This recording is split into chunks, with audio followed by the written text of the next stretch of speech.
It was a suck bowl. Yes, I call it the suck bowl. Yeah, but you know what? It turned out to be a really entertaining game. And guess what? Justin Fields had the best game of his career. 4 touchdown passes. Bears are up 21 points, 28-7, and they lose 31-28. And it's gone. And it's gone. And it felt like if you guys watch that game, there's a specific play in there, and if you can pull it up, Brad, here it is. 28-21, 7 minutes to go. Fields rolls out, gets stripped. He kind of loses control before that. Broncos tie the game. That's a moment where you go, this can't be happening. And before that moment, Justin Fields was flawless. A really unbelievable effort for him, especially in fantasy-wise. Thanks for telling me not to start him, Rock. I did. Dude, there are 2 people that I'm done giving fantasy advice to. It's number one's actually my girlfriend, and number 2 is you. Justin Fields finished 28-35, 4 touchdowns, but unfortunately his last pass attempt was an interception, the chance to try to tie the game.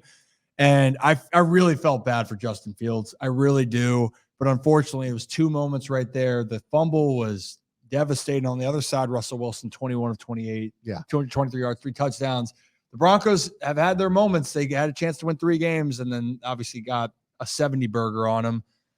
But hey, they won that game. And right now, the Bears fans, it's just, that was the moment. And now you feel like if you can't get a win there, it feels a little bit more grim. What's a positive, at least right now, if you're a Bears fan, the top 2 picks in the draft are owned by the Chicago Bears because of the pick that they acquired with the Panthers. Yep. The Panthers are the other worst team in the National Football League.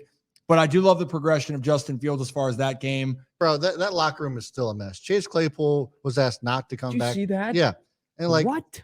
You have the defensive coordinator getting the FBI raiding his house. Like, did that actually happen though?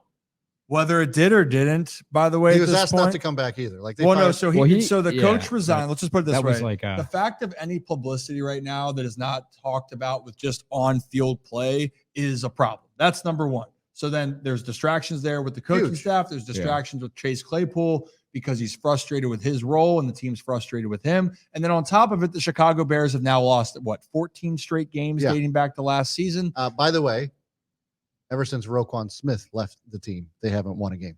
Wow. That's the stat. Well, there's Brad's stat for the night there. So tough one for the Chicago Bears. As a fan, though, I always want to see my team compete. I don't want to see anybody tanking. That's just not in my DNA, but I understand if that's how some people feel. They got a quick week. They got to go play the Commanders, who played a very solid game against the Eagles.